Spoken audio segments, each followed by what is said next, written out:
Hello, everybody. I'm Susan Finch. I am your host for All Volunteer, All Heart from Binky Patrol. And I am starting a series with some very special new connections I've met through the Mr. Ballin Foundation.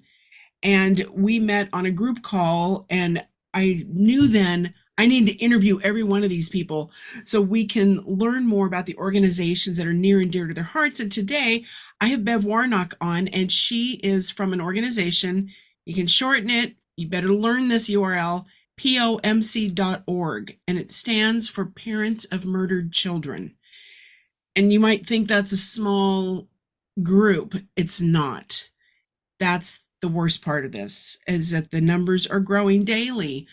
And Bev is the executive director, and I am so glad that you were able to come and join me today. Thank you.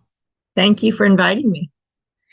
So tell me, when you got started, I know people can read the stories and things on the website, but I want you to tell me first what this need is, and then how did you come to be a part of it? Okay, let me just give you a little bit of history about Parents of Murdered Children. It started in 1978 in Cincinnati, Ohio. That's where our office is located, our national office, but we are national. We have chapters all over the United States, about 42 chapters at this time. Some of them meet virtually, some of them meet in person once a month. So if anyone needs the organization, they can go to our website, which you just gave, pomc.org, has lots of information on there. It started in 1978 when a young 19-year-old Cincinnati woman went to Germany as a foreign exchange student. Her ex-boyfriend followed her and wanted her to get back. When she refused, he murdered her with a hammer in 1978, in September of 1978. The family got to fly to Germany to be with her for a couple days, and then they had to let her go because she was in a coma and wasn't going to be able to function anymore. So he got 18 months in jail for a crime of passion. The parents returned home to Cincinnati and tried to function and was really having a difficult time. So a Catholic priest hooked him up with a couple of other parents that have had a child murdered, and they met in her living room on a Saturday night, and it helped her so much to not feel alone, to understand they did the same things when it happened to them, and just the feeling of knowing there's other people out there that are going through the same thing. It's a horrible, devastating thing to have to go through, but to know you're not alone and to know that there's support out there for you, it helps you to survive and to get through the most horrible thing that could happen to you. But yes, we have a conference each year. We have about 250 attendees, and they also have the same feeling, the comfort feeling that they're not alone, that there are other survivors out there that have the same pain, the same anger.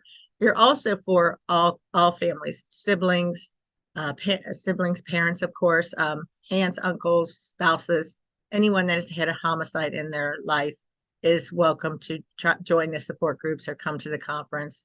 Check our website out. We have different programs. We have a murder wall that travels to the conference that they could put their loved one's name on, and it's a way to honor them and memorialize their loved one. But I mean, the support is so important, but you go beyond that. You also help people navigate the legal system, because those are I mean, that's the part that just needles at you the entire time. You're already dealing with all the emotion of this, but then you have to jump through hoops to have justice served, done. I don't know, to help through the process. Tell me a little bit about that legal process that you guys help with, why it's so important.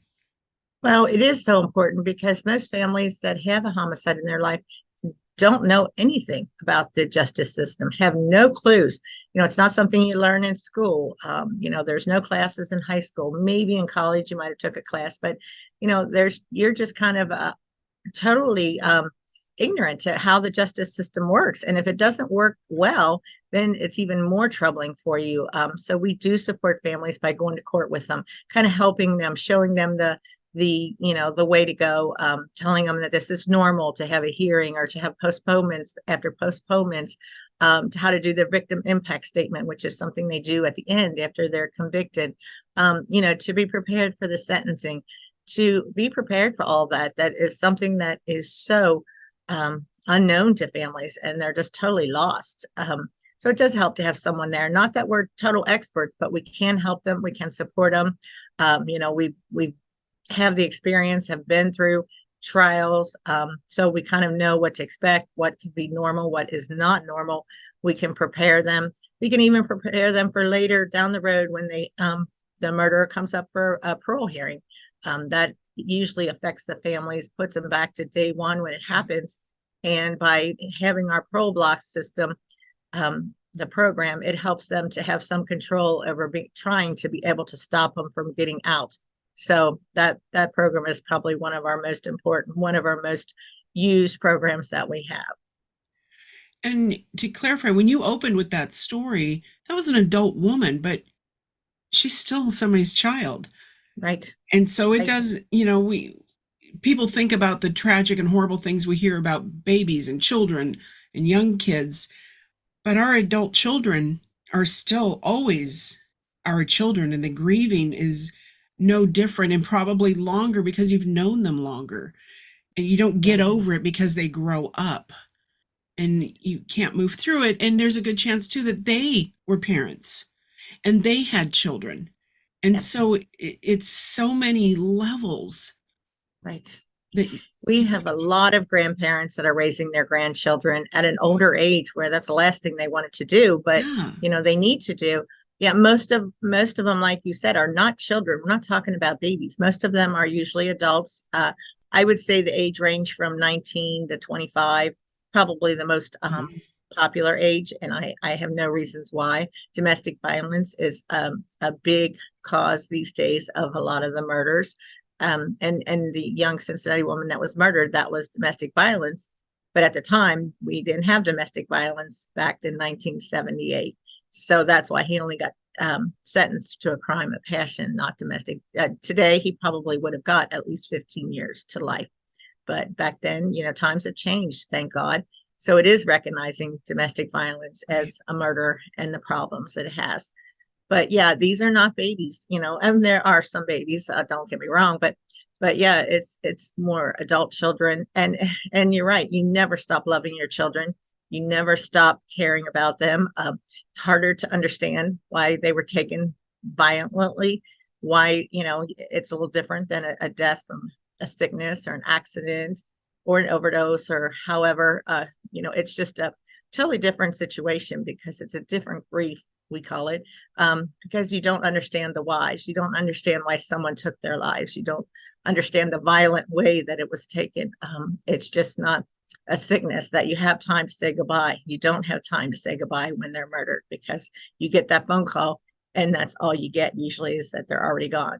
Right. So what brought you to parents of murdered children? Well, I started in 1993, worked at the very bottom, and not because I had someone murdered, but because at the time I knew the executive director and she asked me to work with her. We had a very small office at the time, so I should say, I kind of grew with the organization. She had already been there for quite a few years, so she was the executive director, and she was related to my sister, so she knew me. I guess she thought I would be a good fit, and she was right because I did stay for 30 years. So I must have been a good fit. But about 5 or 6 years ago, the executive director left, so they asked me because I had been there so long to be the executive director, and I agreed to do it. And after 30 years, you kind of know the organization in and out, Right. and so and I can't say that I regret it. It's was a good decision for me to stay with the organization. I feel good when I help people. And I've had people say to me, "You saved my life." Well, I know I didn't save their life. I know I'm not a doctor, but just by listening to them, that's all they want is someone to listen to them, someone to talk about their loved one, because so many families want them to get over it, go on, move on with your life, and they can't. They You can't. can't. It's like they're stuck, and it just something they always need to talk about. If you've talked to someone that had a loved one murdered, it's probably the first thing they want to talk about. And most families will say, I don't want to hear it anymore. I've heard about it for 10, 15 years. It is time to move on. And some of our people that come to a conference, it's been 25 years. that they still come. They still want to talk about their loved one. So we kind of call it a POMC family.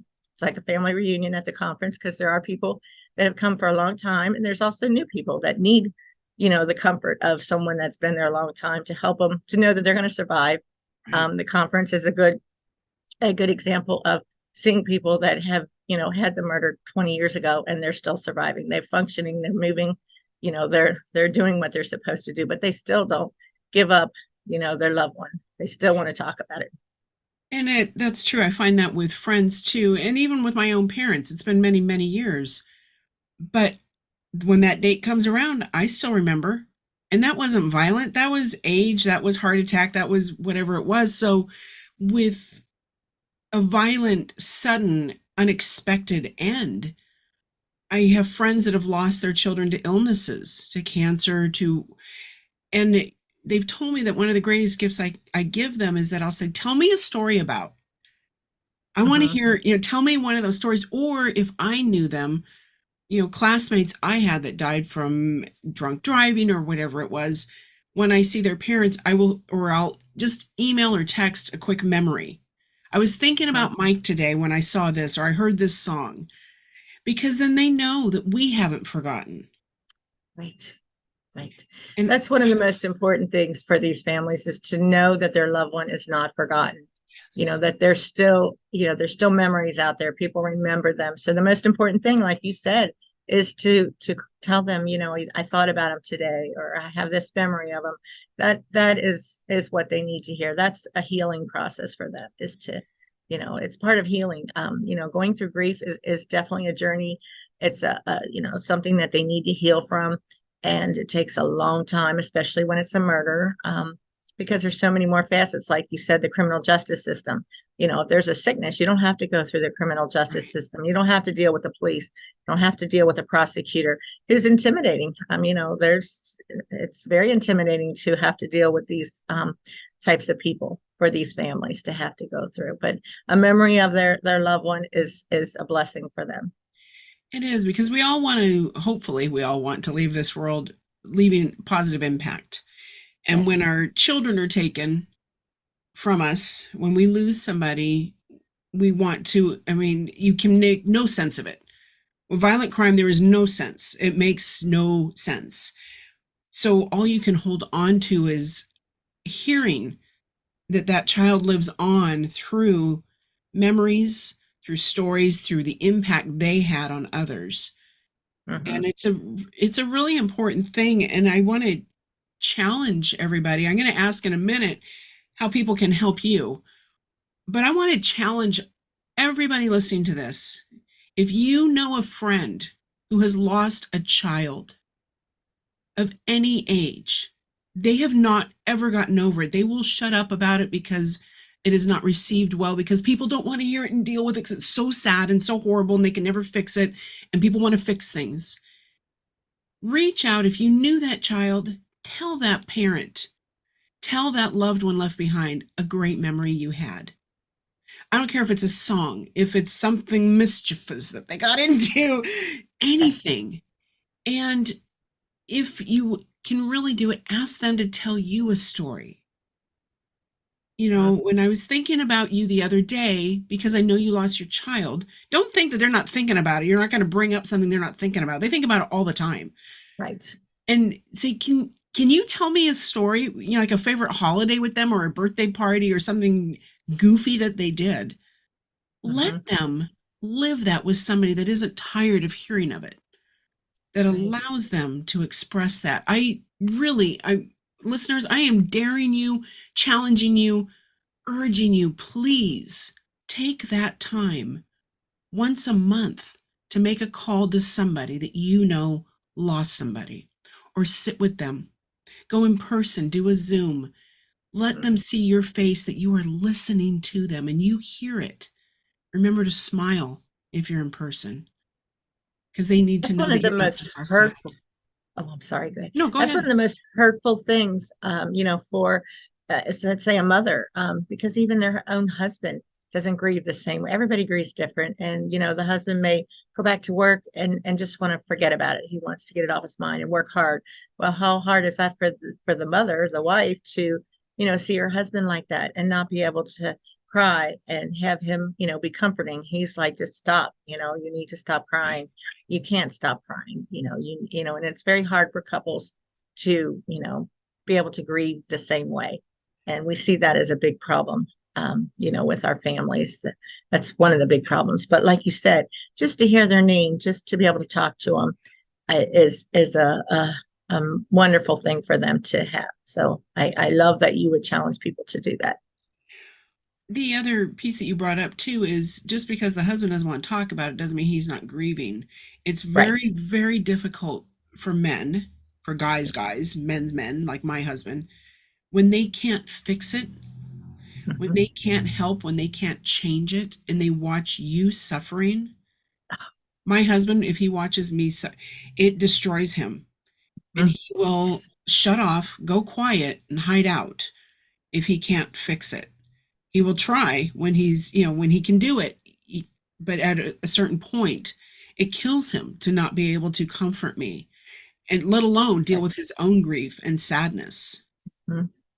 I've heard that from many husbands. Of course, they're grieving too, and they don't know how to do it. That's not something you're taught Right. either. Just like with the justice system, they're grieving and they're in so much pain because they see their wife grieving. So, he said, my wife cries every night, and I don't know how to help her. He can't help her. He can No. only let her cry and comfort her. Or if there's siblings will tell us too that they lost their parents when their sibling was murdered because their parents, some stop functioning, some stop functioning as parents. They no longer, they memorialize the one that was murdered, not the other children. I've had Yeah. a sibling, say to me that, I'm alive. Why don't they want to love me? And it's not that they don't, it's just, that all they can think about is the murdered loved one. And, it's just very hard for siblings to understand, what parents go through. And they watch it and they see their Right. parents do what they do, but it's hurtful to them. So we always try to stress, do workshop at our conferences. You have other children that you have to, you know, still function for. You can't, Right. and many of our parents will stop functioning, and it's very hard to watch that happen. And it's important too for parents to allow their other children to see them grieve, Mhm. because this is how we can teach our kids how to grieve. And Right. then, and I'm grieving. Okay. And now I'm going to take a break from that. And now let's go do something. Right. They Right. need to see that sometimes you just need to give it that space, block the time, whatever it is. I watch on that show Shrinking. The daughter lost her, mom, and she allows herself like a good cry for 3 minutes, sets the timer, gets it out, puts, tells mom, talk to you later, and then moves on to something else. And I'm not saying that's the answer, but it's one coping thing to Right. acknowledge the grief, to sit in it, to let it wash through you, and then to put it aside for a little bit to keep going. And that's a good thing, if we could get people to do that. That's a hard, it's almost like a lesson to learn, and it's a very hard one to learn that, yes, you can still grieve, but grieve and then do something good for yourself. And we Right. always try to talk them into do something good for yourself, whatever it is, whatever you like. Right. Just do it. Just, keep doing it so you can start healing. Right. Well, we're at the part in the show. Let's talk about how people can help you. Can they help you from anywhere? Oh, sure. Yes, they can help. Like I said, we're a national organization. Actually had people from out of the country come to our conferences. So, we don't have any chapters out of the country. It's too difficult Right. um, to do. But yes, we welcomed a support group from Canada, to be with us at our conference. We've had people from Scotland come, Japan. So yeah, anywhere in the United States or out of the country. I think that the best things that they can help us with is being aware of how hard it is, how they're grieving, and like you challenge them to talk about their loved one. And of course, there's always the other way. How, if you want to donate, maybe donate it and say, I want to help someone get to the conference. Someone that had a loved one murdered recently, I would like to sponsor them to go to the conference.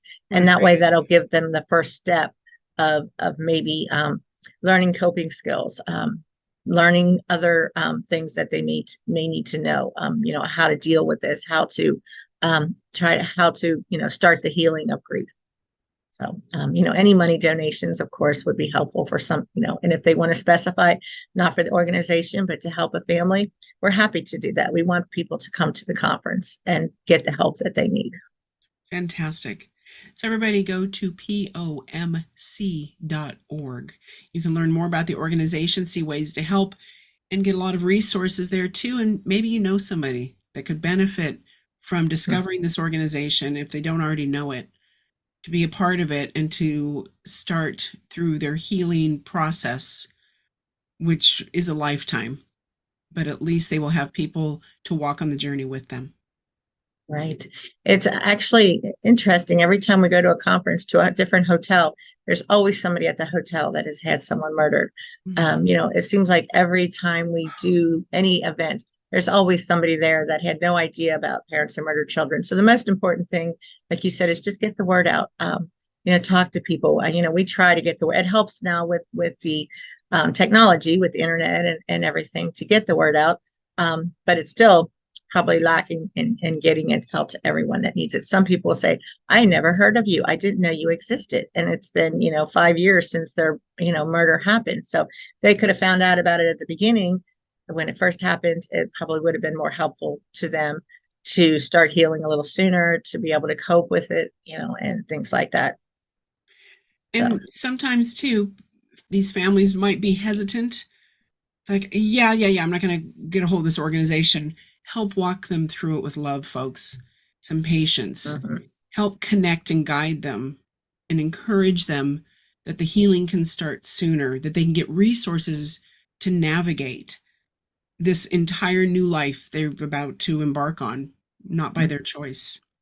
Right. Sometimes it's scary for them to even attend our conference because they're going to be traveling, to maybe cross country or whatever, and to a place where they don't know a soul. Right. And, and our conference is not a happy place, but it is filled with love. There's lots of love, lots of comfort. They'll get a lot of hugs. By the time they leave, they'll feel like they met everybody and know everybody there. It's just the way it is.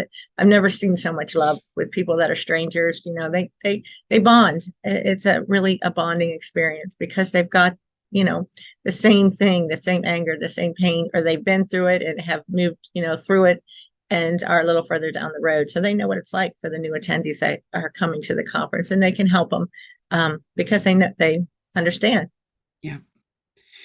Bev, thank you so much for being my guest today. Oh, you're welcome. Thank you for having me on. I really am honored, and it's always good to be able to get the word out to families. Terrific. Remember again, pomc.org. You can catch this and all of our episodes and upcoming interviews with more people I have met through the Mr. Ballin Foundation at binkypatrol.show in all your favorite podcast apps. Look for All Volunteer, All Heart from Binky Patrol.